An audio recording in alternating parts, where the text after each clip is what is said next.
Hello every one. ഇവിടെ നല്ല summer ടൈമാണ് കേട്ടോ. നല്ല വെയിലൊക്കെ ഉണ്ട്. രാവിലെ എല്ലാ ദിവസവും വെയിലും ഉണ്ട്. ഉച്ചയൊക്കെ ആകുമ്പോഴത്തേക്കുമുള്ള വെയിൽ ഇച്ചിരി കട്ടി കൂടുതലാണ്. അതുകൊണ്ടാണ് നമ്മളൊരു ചെറിയ ഓറഞ്ച് ഷെയ്ഡ് നമ്മുടെ ബാൽക്കണിയിൽ നിന്ന് തന്നെ നമുക്കിങ്ങനെ താഴോട്ടാക്കി വെക്കാം. വൈകുന്നേരമൊക്കെ ആകുമ്പോഴത്തേക്കും നമ്മളത് പൊക്കിയെടുത്ത് മാറ്റും. അപ്പോൾ ഈ ഉച്ചവെയിലാകുമ്പോഴത്തേക്ക് ഇച്ചിരി കട്ടി ആയതുകൊണ്ട് നമുക്ക് ചെടികൾക്കൊക്കെ ഒത്തിരിയും വാടിപ്പോകാനുള്ള ചാൻസ് കൂടുതലാണ്. അതുകൊണ്ട് ഇങ്ങനെ മറച്ച് വെച്ചെന്നേ ഉള്ളൂ. പിന്നെ വീട്ടിലൊക്കെ തന്നെയാണ് പ്രസവമൊക്കെ കഴിഞ്ഞതുകൊണ്ട്. അപ്പോൾ ഇങ്ങനെ ഞാൻ ഇടയ്ക്ക് ഈ പോയിന്റിലൊന്ന് വന്നിരിക്കും. ചുമ്മാ ഈ പൂക്കളൊക്കെ നോക്കിയിരിക്കും. കുറച്ചൊരു സന്തോഷം മനസ്സിന്. രാവിലെ സ്കൂളിൽ പോകുന്നതിന് മുന്നേയും സ്കൂളിൽ നിന്ന് വന്നാൽ ഉടനെ മുഖവും കൈയും കൂടെ കഴുകിയിട്ട് നേരെ വരുന്നത് അതേ കുഞ്ഞിൻ്റെ അടുത്തേക്കാണ് കേട്ടോ. ഇവളുടെ മെയിൻ വിനോദം എന്ന് പറയുന്നത് ഈ ദിവസങ്ങളിൽ വന്ന് അവൻ്റെ അടുത്ത് വന്ന് പാട്ടൊക്കെ പാടിയിരിക്കുക, അവനെ കെട്ടിപ്പിടിക്കുക, അവൻ്റെ കൂടെ ഇച്ചിരി നേരം കിടക്കുക. ഇതൊക്കെയാണ് ആൻഡ്രയിൽ ഞങ്ങൾ കണ്ടേക്കുന്ന മെയിനായിട്ടുള്ള മാറ്റങ്ങൾ കേട്ടോ. അപ്പം ഇതൊക്കെയായിരിക്കും വലിയ ചേച്ചിയായി കഴിഞ്ഞാൽ പിള്ളേർ മാറും, അല്ലെങ്കിൽ ഒരു സഹോദരനോ സഹോദരിയൊക്കെ കൂടെ വരുമ്പോഴത്തേക്ക് അവർക്കൊരു മാറ്റമൊക്കെ വരുമെന്ന് ഇങ്ങനെ നമ്മുടെ കാരണവന്മാർ പറയാറില്ലേ. ഈ ഫ്രൂട്ട് കണ്ടോ, ഇതിന് മാംഗോസ്റ്റീൻ എന്നാണ് പറയുന്നത്. എനിക്കൊന്ന് മലയാളത്തിൽ മാംഗോസ്റ്റീൻ തന്നെയാണെന്ന് തോന്നുന്നു.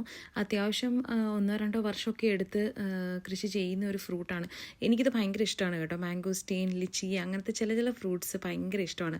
പക്ഷേ ഈ ഫ്രൂട്ട് നമുക്ക് സാധാരണ മാർക്കറ്റിലൊന്നും കിട്ടാറില്ല കേട്ടോ, ഇവിടെ അടുത്തൊന്നും. അപ്പോൾ ഇന്ന് വീക്കെൻഡ് ആയതുകൊണ്ട് അപ്പായും റിജോയും കൂടി ഇച്ചിരി ദൂരമുള്ളൊരു സ്ഥലം, ഒരു 10-40 മിനിറ്റ് ഉണ്ട് ഇവിടുന്ന് വണ്ടിക്ക് പോയാൽ. അവിടെ പോയിട്ടാണ് അവർ അത്യാവശ്യം തോരനും കാര്യങ്ങൾക്കും ഉള്ള വെജിറ്റബിളൊക്കെ മേടിച്ചു. അതിൻ്റെ കൂടെ ഇത് മേടിച്ചുകൊണ്ട് വന്നതാണ് കേട്ടോ. അങ്ങനെ നമ്മുടെ നാട്ടിൽ കിട്ടുന്ന പോലെ എല്ലാ വെജിറ്റബിളൊന്നും ഇവിടെ കിട്ടത്തില്ല. അപ്പം ഇങ്ങനത്തെ ചില സ്ഥലങ്ങളിൽ നമ്മൾ പോയി കഴിഞ്ഞാൽ മാത്രമേ കിട്ടത്തുള്ളൂ. അതൊരു വലിയ മാർക്കറ്റാണ്. എൻ്റെ ഏതെങ്കിലും ഒരു വ്ളോഗിൽ നിങ്ങളെ ഞാൻ കാണിച്ചു തരാം. നല്ല രസമുള്ള സ്ഥലമാണ്. ഇഷ്ടം പോലെ നടക്കാനും ഇഷ്ടം പോലെ വെറൈറ്റി ഫ്രൂട്ട്സും വെജിറ്റബിൾസും ഒക്കെ കിട്ടുന്ന ഒരു സ്ഥലമാണ് ഇവിടെ. അപ്പോൾ അതൊരു വ്ളോഗിൽ ഞാൻ സ്പെഷ്യലി എടുത്ത് കാണിക്കാം. ഈ കാണുന്നത് നമ്മുടെ മലബാർ പൊറോട്ട ഉണ്ടാക്കുന്ന പ്രോസസ്സാണ് കേട്ടോ. നല്ല സ്ലോ കുക്ക് ചെയ്ത മട്ടൻ കറിയുടെ കൂടെ അപ്പോൾ പറഞ്ഞു ഇന്ന് അങ്ങ് സ്പെഷ്യൽ നമ്മുടെ പൊറോട്ട തന്നെ ആക്കിയാലോ എന്ന്. പക്ഷേ ഇത് മൈദയും കൊണ്ടുള്ള പൊറോട്ടയല്ല കേട്ടോ. കേരള പൊറോട്ട ആണെങ്കിലും നമ്മുടെ ആട്ട ഉപയോഗിച്ചിട്ടുള്ള പൊറോട്ടയാണ്. അപ്പോൾ ഇച്ചിരി ഒരു ഒട്ടൽ കൂടുതലാണ്. അതുപോലെ ഇച്ചിരി വ്യത്യാസമുണ്ട് അത് ഉണ്ടാക്കി വരുമ്പോഴത്തേക്കും. പൊറോട്ട ഉണ്ടാക്കുന്നത് പറഞ്ഞു കഴിഞ്ഞാൽ തന്നെ സിമ്പിളായിട്ടുള്ള പ്രോസസ്സ് അല്ലല്ലോ. അതുകൊണ്ട് നമ്മൾ റെഗുലറായിട്ട് വീട്ടിൽ ചെയ്യുന്ന ഒരു കാര്യമല്ല.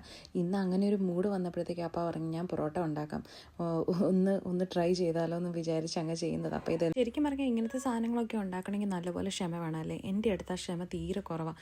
ഞാൻ എങ്ങനെയെങ്കിലും പ്രഷർ കുക്കറിനകത്ത് ഉണ്ടാക്കാൻ പറ്റുമെങ്കിൽ അത് വേഗം തട്ടിക്കൂട്ടുന്ന ഒരാളാണ്. അതല്ലെങ്കിൽ പിന്നെ യൂട്യൂബിൽ ഏതെങ്കിലും ഈസി ആയിട്ടുള്ള റെസിപ്പീസ് നോക്കിയിട്ട് അതനുസരിച്ച് ഉണ്ടാക്കാൻ നോക്കും.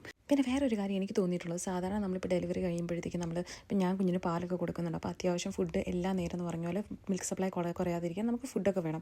അപ്പോൾ ശരിക്കും പറഞ്ഞാൽ കിച്ചണിലെ കാര്യങ്ങൾ അപ്പായും അമ്മയും കൂടെ ചെയ്യും. കുഞ്ഞിനെ നോക്കുന്നത് അമ്മയും റിജോയും. രാത്രിയിലാണെങ്കിൽ ഞാനും റിജോയും കൂടിയാണ് കുഞ്ഞിൻ്റെ കാര്യങ്ങൾ നോക്കുന്നത്. അപ്പോൾ ഇത്രയും ആളുകൾ നമ്മുടെ ചുറ്റും ഉള്ളപ്പം എനിക്ക് തോന്നുന്നത് ഒരു പോസ്റ്റ്മോർട്ടം ഡിപ്രഷനിലേക്ക് പോകാതിരിക്കാനൊക്കെ ഇത് ഭയങ്കര ഹെൽപ്ഫുള്ളാണ്. കാരണം നമ്മുടെ വീട്ടിൽ എപ്പോഴും ആളുകളുണ്ട്, അനക്കമുണ്ട്. അതുപോലെ ഇടയ്ക്ക് നമ്മുടെ ഫ്രണ്ട്സ് വിസിറ്റ് ചെയ്യുന്നുണ്ട്, കുഞ്ഞിനെ കാണാൻ ആളുകൾ വെളിയിൽ നിന്ന് വരുന്നു. അപ്പം ഒത്തിരി ബിസി അല്ലെങ്കിലും എങ്കിൽ പോലും ഇത്രയും ആളുകൾ വീട്ടിലുള്ളപ്പം നമുക്ക് ഭയങ്കര ഒരു റിലീഫാണ്. നമുക്ക് തോന്നും ഇത്രയും പേര് നമ്മളെ സപ്പോർട്ട് ചെയ്യാനുണ്ടല്ലോ. അപ്പോൾ അതൊരു ഫാക്ടറായിട്ട് എനിക്ക് തോന്നാറുണ്ട്. അപ്പം ഇതാണ് എനിക്ക് തോന്നുന്നത്. സാധാരണ ഇത്രയും ഒരു ഹെൽപ്പ് കിട്ടാത്ത അമ്മമാർക്ക് ഹോർമോണൽ ചേഞ്ചസ് വരുമ്പോൾ ഒക്കെ അവർക്ക് ഭയങ്കര ബുദ്ധിമുട്ടായിരിക്കും.